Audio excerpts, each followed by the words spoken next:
Bismillah, Assalamualaikum warahmatullahi wabarakatuh. Waalaikumsalam warahmatullahi wabarakatuh. Bagaimana kabarnya tadi? Alhamdulillah sehat. Alhamdulillah. Oke, sebelum kita memulai pembelajaran pada hari ini, alangkah baiknya kita berdoa menurut agama dan kepercayaan masing-masing. Berdoa dimulai.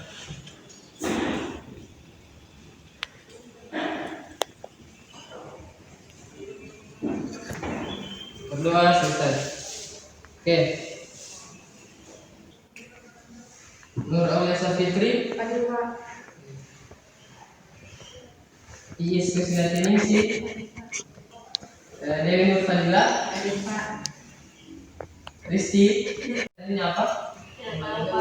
Belum ya. Oke. Jadi pada pembelajaran ini kita materinya mengenai perpindahan kalor. Oke. Ada berapa jenis itu perpindahan kalor? Ada yang tahu? Kalau tidak salah ada 3, Pak. Ya betul. Bisa disebutkan? Perpindahan kalor secara konduksi, Ya. konveksi, sama radiasi. Ya betul, bagus. Oke, jadi ada 3 jenis perpindahan kalor, ada secara konduksi, konveksi, dan radiasi. Nah, untuk pembelajaran kita ini kita fokusnya ke perpindahan panas secara konduksi. Oke. Di sini ada yang tahu perpindahan panas secara konduksi itu yang seperti mana? Dia tahu? Belum ada. Oke. Jadi perpindahan panas secara konduksi itu merupakan suatu proses perpindahan panas melalui pergerakan elektron dan getaran atom tanpa disertai perpindahan medium.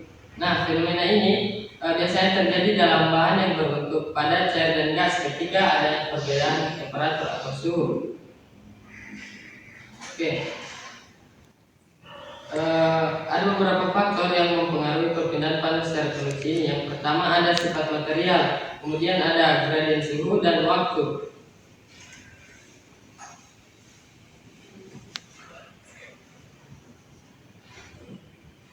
Oke, baik.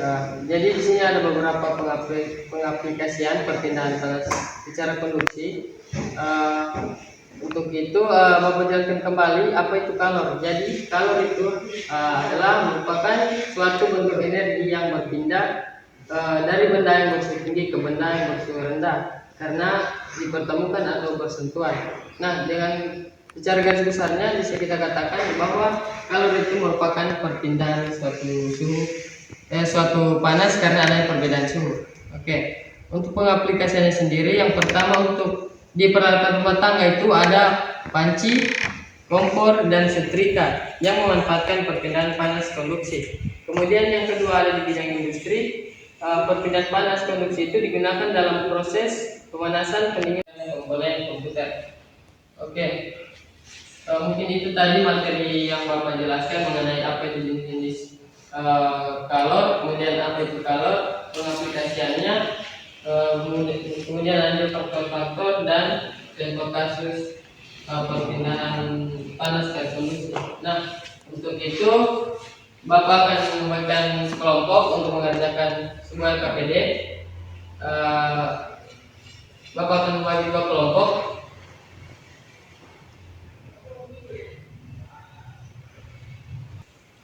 Oke, untuk itu Bapak akan bagikan 2 kelompok yang berjumlah, satu kelompok itu ada yang berjumlah 4 dan satunya lagi ada yang berjumlah 3 orang. Oke.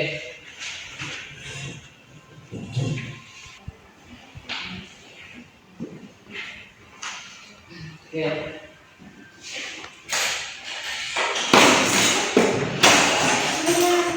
Untuk KPD-nya yang dulu ada Indonesia, Bapak akan menampilkan sebuah video praktikum perpindahan panas secara konduksi. Kita mengisi SKPD setelah selesai menonton video berikut.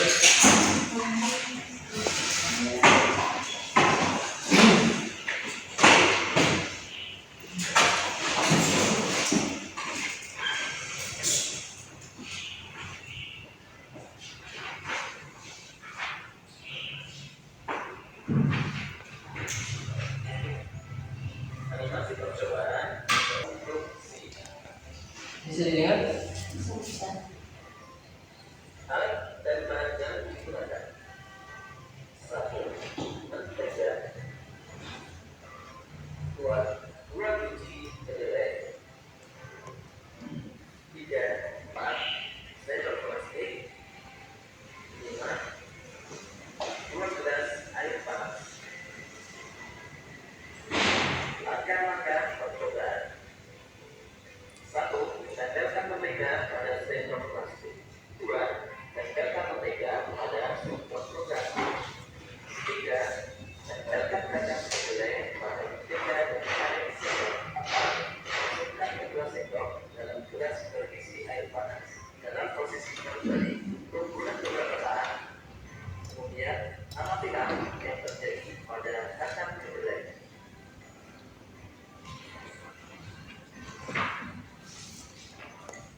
Itu tadi video praktikum percobaan sederhana yang adik-adik sudah nonton.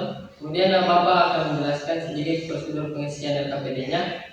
Untuk yang pertama itu ada identitas peserta didik, di situ diisi nama kelompok, isi situ kelompok berapa, kemudian ada isi namanya teman-teman. Kemudian lanjut di berikutnya, untuk yang pertama sudah provinsi, yang berikutnya itu ada peserta didik melakukan percobaan pertama. Nah, di situ bisa dilihat untuk LKPD-nya tadi, dimana yang pertama itu ada siapkan sendok logam dan sendok plastik yang berukuran hampir sama, kemudian tempelkan kacang hijau pada sendok-sendok tersebut dengan menggunakan mentega. Langkah kedua, berdirikan sendok-sendok tersebut pada gelas beker atau panik dalam keadaan terbalik. Nah, jika mentega meleleh, kacang hijau akan jatuh. Coba urutkan jatuhnya kacang hijau tersebut jika air panas dimasukkan ke dalam gelas beker. Nah, yang ketiga, amatilah urutan jatuhnya kacang hijau. Di situ di bawahnya di titiknya adik-adik isi urutan jatuh kacang hijau tersebut. Kemudian mengapa hal tersebut bisa terjadi. Nah, jadi berdasarkan yang adik-adik isi, saya harap satu orang perwakilan kelompok itu bisa melakukan bisa setelah menyelesaikan suatu permasalahan dan penyelidikan tersebut, saya harap adik-adik bisa mempresentasikan hasil penyelidikan teman-teman. Kita 15 menit ya, boleh tuh? Boleh Pak. Silakan dibaca.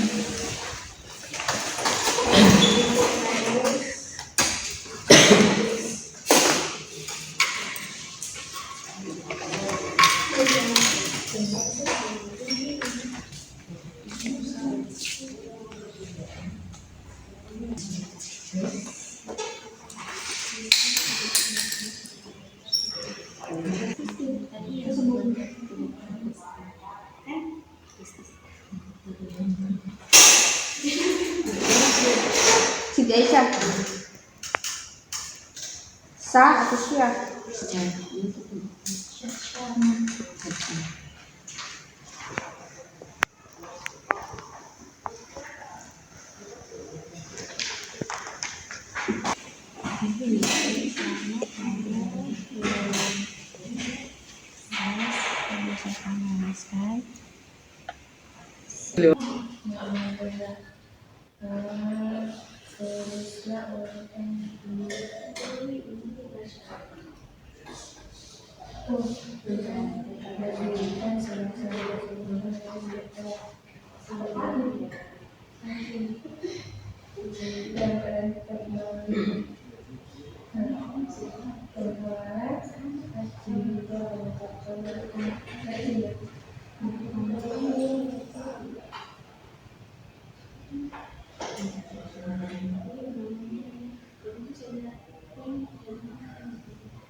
Oke, bagaimana jadi sisanya selesai atau masih sebentar?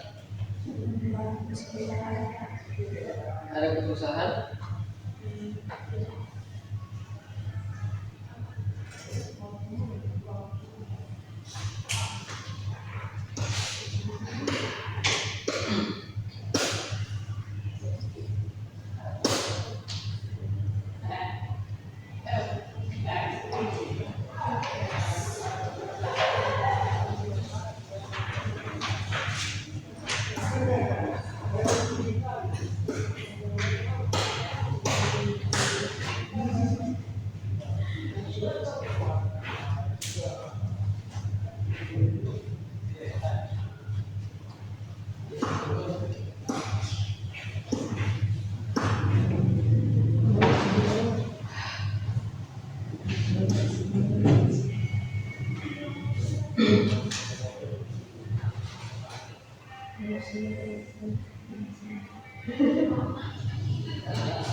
Sudah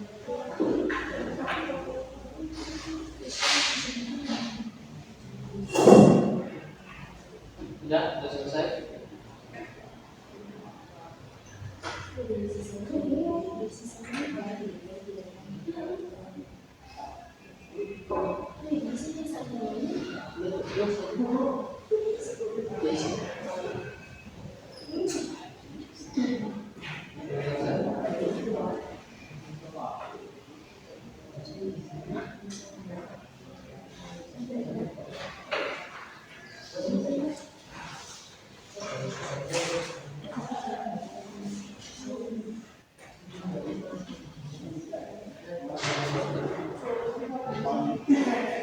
Oke, Bapak rasa cukup ya.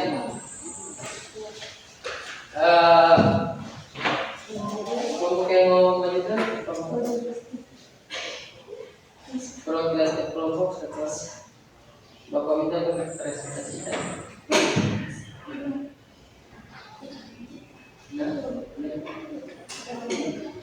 Ya.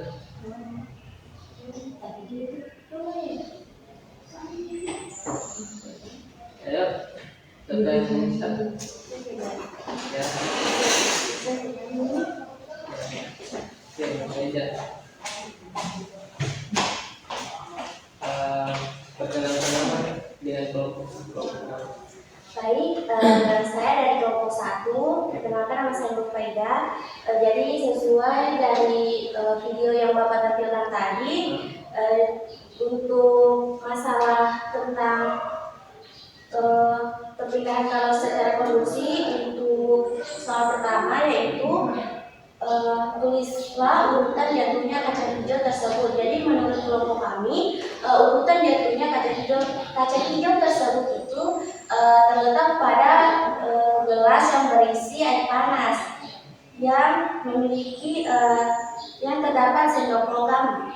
Nah, untuk pertanyaan kedua, mengapa hal tersebut bisa terjadi? Jadi karena panas air yang berpindah ke sendok logam ini menyebabkan mentega menjadi cair sehingga menyebabkan kaca hijau terjatuh. Sekian dari kelompok kami, Pak. Terima kasih. Terima kasih. Kemudian kelompok selanjutnya. Ya.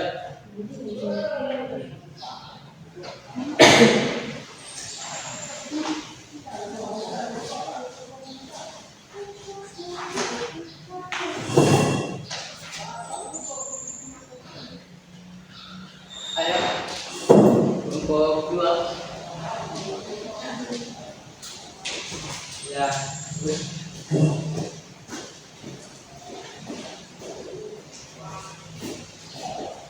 Baik, terima kasih atas kesempatan yang diberikan kepada kelompok kami. Kami dari kelompok kedua atas nama Siti Aisyah. Baik, di sini pada soal pertama tulislah urutan jatuhnya kacang hijau tersebut. Yang pertama itu kacang hijau pada logam kemudian dimasukkan pada sendok plastik. Soal yang kedua itu mengapa hal ini tersebut terjadi? Jawabannya itu karena bahan logam memiliki sifat pengantar kalor atau panas yang lebih tinggi daripada bahan plastik. Sudah. Oke, itu saja presentasi dari teman-teman. Saya rasa semua sudah cukup paham ya mengenai perbedaan kalor besar ini. Luar biasa. Begitu, Bapak mau tanya untuk keseluruhan, apakah masih ada yang belum dipahami materinya atau sudah paham semua? Oh, jelas ya? Jelas, Pak.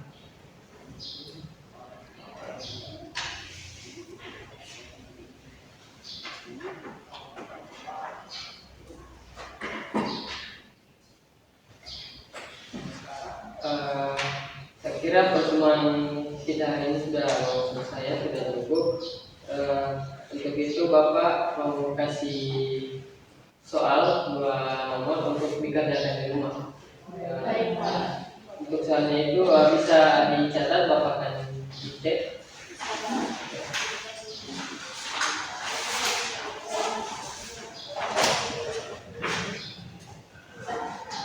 Oke, sudah siap? Tidak ada. Soal nomor 1. Apa yang dimaksud dengan konduksi? Jelaskan menurut pendapat teman-teman. Sudah? Saya ulangi. Apa yang dimaksud dengan konduksi? Jelaskan menurut pendapatnya teman-teman. Oke, sudah. Soal yang kedua, soal terakhir. Tuliskan satu alat yang menggunakan prinsip kalor secara konduksi, baik itu peralatan rumah tangga maupun industri. Saya ulangi, tuliskan satu alat yang menggunakan prinsip perpindahan kalor secara konduksi, baik itu peralatan rumah tangga maupun industri. Oke, sudah ya? Oke. Mungkin Bapak rasa cukup ya pertemuan kita hari ini, pertemuan materi mengenai perpindahan kalor secara konduksi. Mungkin ada yang bisa simpulkan materi kita yang pertama apa yang saya tadi. Ada yang dapat simpulkan mungkin? Ada yang bisa simpulkan?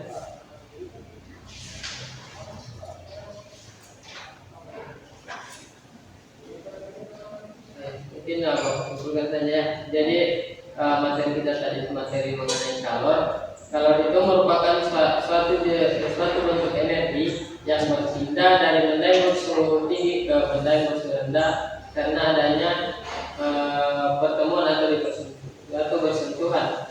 Nah, kemudian sudah kita dengar tadi penjelasan dari temannya adik-adik bahwa kalor itu ada 3 jenis menurut dia, ada perpindahan secara konduksi, konveksi, dan radiasi. Nah, juga tadi Bapak jelaskan mengenai pengaplikasiannya, apakah faktornya, dan contohnya seperti yang terkonduksi. Mungkin cukup ya.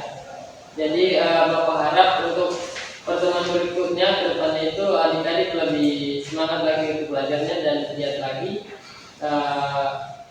Terus juga untuk pekerjaan rumahnya jangan lupa dikerjakannya. Bapak harap semua disiplin untuk mengerjakannya. Untuk pertemuan berikutnya kita akan belajar mengenai perpindahan kalor secara konveksi ya.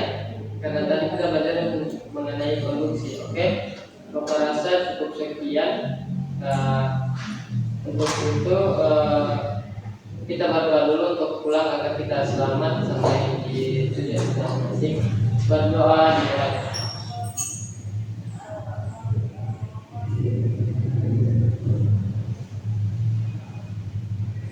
Doa selesai. Bapak hadirin, wabillahi taufiq wal hidayah. Assalamualaikum warahmatullahi wabarakatuh.